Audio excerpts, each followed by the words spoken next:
What's up, football fans, Hub watchers, YouTube subscribers, Twitter and Instagram followers? It's your boy Noname, back at it, continuing with my NFL 2019 primer videos. This is going to be the final installment on the offensive end for my top 5 positional rankings. Today we're going to be going over quarterbacks. And let me tell you something. This quarterback list was definitely the most difficult one for me to rank, most difficult for me to decide who to go on, because there's a good amount. I don't want to say a bunch, but there's a good amount of QBs in the NFL who I had to leave off the list. Obviously, I could only put 5. And I'm pretty sure even if I did a top 10 list, which would be a lot of work, even if I did a top 10 list, there would still be a good amount of QBs left off. So with that being said, if you're a quarterback, you're a fan of a certain quarterback that didn't make the list, that's not to say that they're not a good quarterback.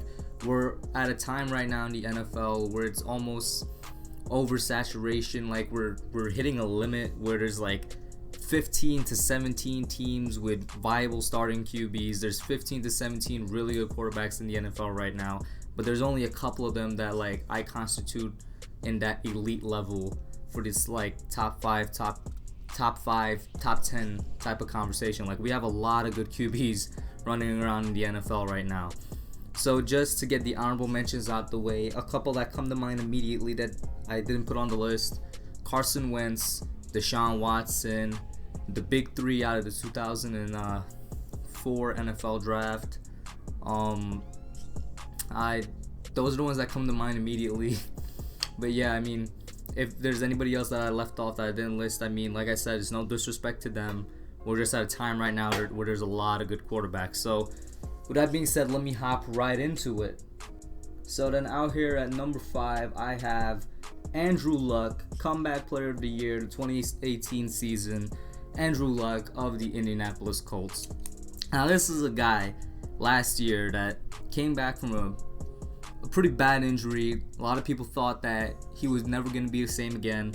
I mean, a lot of people thought that in general he wouldn't be the same again because of the injury and because Indiana couldn't keep him healthy.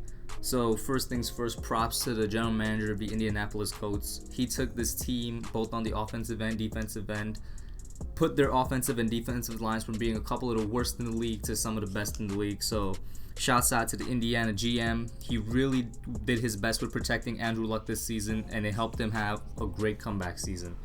Luck is somebody that in the second half of the season, when he was leading his team into the playoffs, because I believe the Colts started out something ridiculous like 1-5 or 1-6 or something, and then they won like 8 straight games or 9 straight games. They were on a hot winning streak. It was them and the Texans that were like coming back, pushing it to make it to the playoffs, and Andrew Luck was the guy leading it there.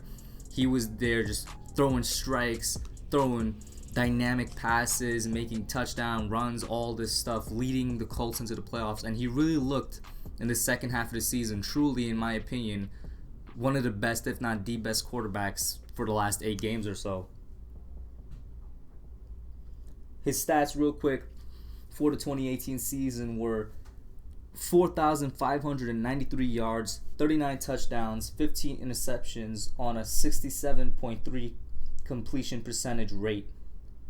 Absolutely monster stats. I'm pretty sure in terms of touchdowns, he's either the second or he had the second or third highest amount of touchdowns this year behind Patrick Mahomes and I believe Russell Wilson. Not too sure on that. But even if these were monster stats, I'm really impressed by his completion percentage.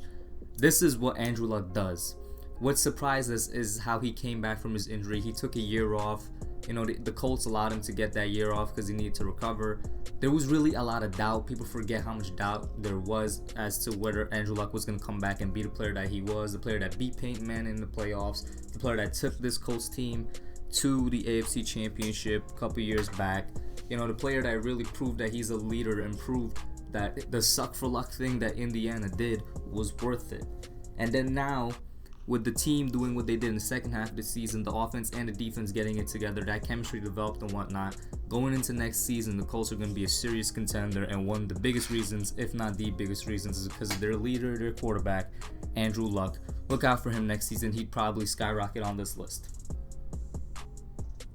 Next up, we got Aaron Rodgers of the Green Bay Packers, somebody that is unanimously considered the best quarterback in the NFL. I've heard people say even, he's obviously in the GOAT conversation right now, and there's people that say he's the best thrower of football they've ever seen. And so I'm going to tell all of y'all who believe that to calm down as to why he's so low on this list, number 4 on the list. Why isn't he in the top 3 or something like that? Well, let's first review the season he had this past year. After all, that's what I'm putting a lot of weight into how these quarterbacks performed last season. The fact that he's still on this top 5 list was probably a surprise to some of you because of the record of the Green Bay Packers, because of how, you could argue whether or not they did that bad because they were such a bad team or they gave up on their coach or whatnot. That's up for debate. That's a video for another day. But in general, this was a terrible showing by both the Packers and Aaron Rodgers. But also, you have to keep in context, he was coming back from an injury, and I'm pretty sure he hurt himself during the Week 1 game against the Bears, or was it the Week 2 game against the Vikings? Either way, putting that into context, his stats are still up there. He had 4,442 yards, 25 touchdowns, 2 interceptions on a 62.3 completion percentage rate.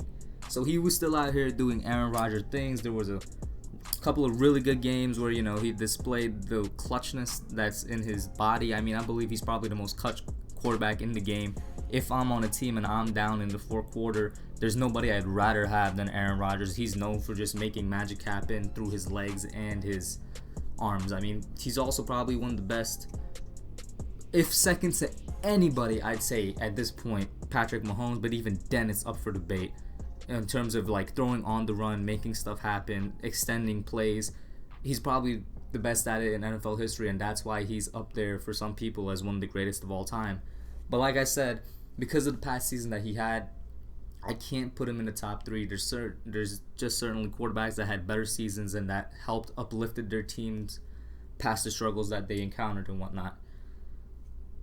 But I think Green Bay is going to come out with a vengeance next year. Expect to see them in the playoffs. Expect Aaron Rodgers to do Aaron Rodgers things. I really hope that Green Bay offensive line is better also. I hope that Devontae Adams and the boys, Aaron Jones, all of them come out with a vengeance on that offense and the defense comes out to play. So look out for Aaron Rodgers and the Packers next season. Like I said, no disrespect to anybody that he's at number 4. I just had to put into weight and put into context. By his standards and by the NFL record, it wasn't a good season for him. Still a great quarterback nonetheless. Next up, now we got somebody who's truly considered to go, and I have no problem giving up this title to him. The man with 6 rings, number 12, Tom Brady. And I just realized everybody on this list so far wears number 12. With Tom Brady, I mean, what is there to say about this guy? He seems to defy Father Time and have probably the best quarterback career of any quarterback in the history of the NFL. 9 Super Bowls, 6 Super Bowl wings. I meant to say wins and rings, and it came out as wings. But 6 Super Bowl rings, 6 Super Bowl wins. Almost 20-year career, 2 decades of dominance and consistency. Very consistent in terms of not getting injured. An Iron Man in that quality. Great leader on the team. He usually takes nothing and makes it into something with his receivers. We've heard it time and time again. This guy is he's one of the GOATs, if not the GOAT, at the quarterback position. And I would not argue with anybody if they want to give him that title. Still a hotly debated topic. But Tom Brady, coming off of his MVP season in 2017, in which he unfortunately fell to the Eagles in the Super Bowl, he came back. And while he didn't have an MVP caliber season, he still had a really good season, especially for somebody at his age and especially for somebody that we know he is. Came back and won the Super Bowl. So of course he's going to be on this list. Let's look at his stats real quick. He had 4,355 yards, 29 touchdowns, 11 interceptions on a 65.8% completion rate. And one of the only reasons I have him down at number 3 instead of, say, number 2 or number 1 is because we've noticed, and a lot of people have noticed, his stats dip a bit, and the way he plays, the quality of play in him dip a bit. Now, it was just a little bit, because, I mean, the numbers speak for itself, and he still got himself another Super Bowl. He wasn't the MVP, but he certainly played well in that defensive Super Bowl, I guess we should call it. But you could see it in his play, you could see it in the tape. He's not zipping the ball downfield as fast as he used to. He relies a lot now on not screenplays, although they did use the running game a lot this year, the Patriots. He relies a lot on throwing between the line, throwing between the hash marks rather than going outside. That was never his forte, but he relied a lot on it more this season, and you could just tell that age was sort of catching up to him. But he's Tom Brady. Defied it, still went on to win a Super Bowl, still went on to lead his team in there. For the first time in a really long time, you could kind of consider them underdogs. I mean, they considered themselves underdogs. That whole mentality of, oh, I'm too old to do it. Julian Edelman isn't fast enough to do it. They said after the Super Bowl and all that. They still went out there, captured the title. He still went out there, put up great numbers, and he still looked like a great field general. And I think that's what he is going to be at this point in his career. He's going to be a field general. Next year, I'd be surprised if he's still at this spot or if he does better. But I think at this point in his career, what we could really expect from him is what we saw this year. I think the Patriots are going to rely a lot more on the run game. I think, they're going to try and ease the load on him, so maybe he could extend his career a bit. Who knows what the discourse is between him, Robert Kraft, and Bill Belichick, especially now that Kraft is caught up in a scandal and whatnot. I mean, we'll see.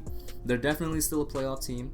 Until I see it happen, until I see the Patriots fall, until I see Tom Brady falls, he's going to be on this list and they're going to be a playoff contender. That's just how good they are. I mean, this is probably one of the greatest dynasties in sports. But let's move on to number 2. Now here at the second spot, we got Drew Brees, another person that seems to absolutely defy Father Time and the laws of time. He's another one that has an almost 20-year, 2-decade career of not exactly dominance, but pure consistency. Drew Brees, when he's not throwing for 5,000 yards, when he's not throwing for 4,000 yards, is doing something amazing in the completion percentage range.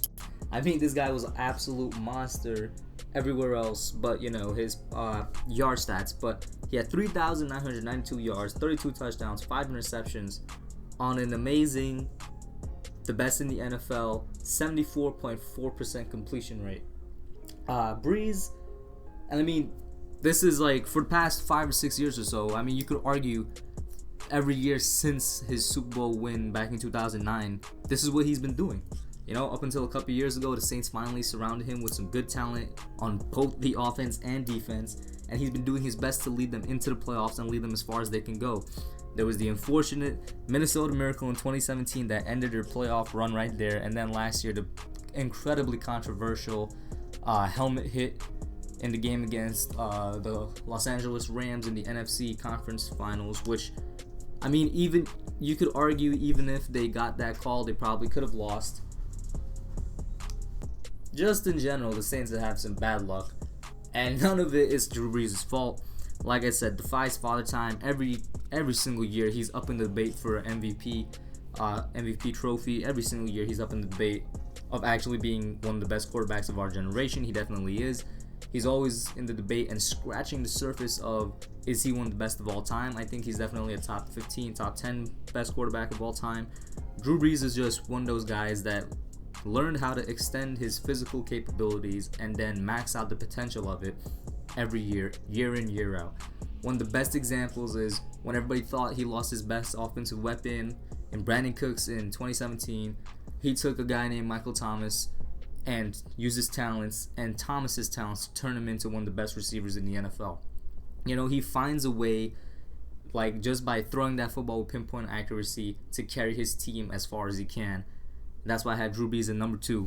There was only one person in my eyes that beat him out this past year, and obviously, if you guys can tell by now, it was that guy, the MVP, Patrick Mahomes of the Kansas City Chiefs. 5,000 97 yards, 50 touchdowns, 12 interceptions on a 66% completion rate. This was his first full year starting. Obviously, 5,000 yards and 50 touchdowns already gets you in the MVP conversation. Another thing that gets you there, being able to do it while being one of the most mobile quarterbacks in the league and possibly surpassing people such as Aaron Rodgers, the Cam Newtons of the world for being one of the best dual threat quarterbacks in the league, and doing it only in your first full year of starting. Now, I don't know, maybe this guy had it in him all the time. Maybe sitting behind Alex Smith, out of all people, awakened something in him. Or maybe it was Andy Reid's offensive play calling and play design and whatnot that got him here. But one thing we know for sure is this guy is gifted. You can go back to his college tape. A lot of things that scouts said about him is that Patrick Mahomes has all the talent in the world, just can't win. Hey, maybe it was his college situation. All he needed was a change of scenery and some good players around him. Because man, oh man, did he take the NFL by storm. This guy has an absolute cannon for an arm with some of the best deep ball accuracy I've ever seen. I mean, when he throws it, he just looks like he flicks his wrist and it's already like 70 yards downfield in the hands of the receiver, in stride and stuff like that. I mean, it helps that you have one of the fastest receivers on your team to get down there, but I have no doubt in my mind that this guy could throw like across the entire 100-yard field and not break a sweat. And like I said, his accuracy is amazing. Like, he gets the ball down there and it's almost always in the hands, in the chest of the receiver. Or, you know, if the receiver is like being double covered, something just goes right over their back shoulder or exactly where it needs to be. And his throw on the run is just, I mean, words can't describe how great of a player he is. And the best part is he's so young. Kansas City has this guy for at least another 15 years. Especially if they could protect him and he could tap into the secrets that Drew Brees and Tom Brady unlocked. He's going to be there for another 2 decades of pure dominance. He's just simply amazing. I don't know if I have any other words to describe him. Worthy of the MVP trophy. Definitely the best quarterback in the NFL as of the 2019 season. So that's my rankings. Let me know what you guys all think. Definitely a video a bit on the longer side. Apologize for that. I'm going to try and keep these a bit shorter. With that said, put your comments down below. Like, share, subscribe. I'm out. Yeah.